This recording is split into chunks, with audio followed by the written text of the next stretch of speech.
Epidemiološka situacija u Srbiji pogoršana je zbog kombinacije nesprovođenja preventivnih mera i prisustva novih sojeva koronavirusa u zemlji, rekao je za RTS direktor Kancelarije Svetske zdravstvene organizacije u Srbiji Marijan Ivanuša.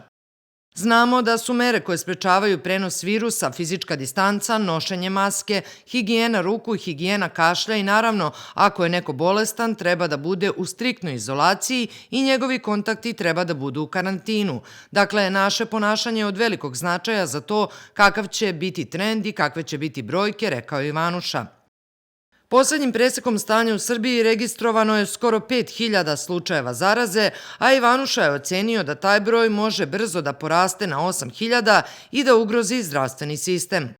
I te brojke koje sada vidimo u Srbiji zapravo mogu reći puno su bolje nego što su bile krajem novembra, početkom decembra, ali je trend pogoršan.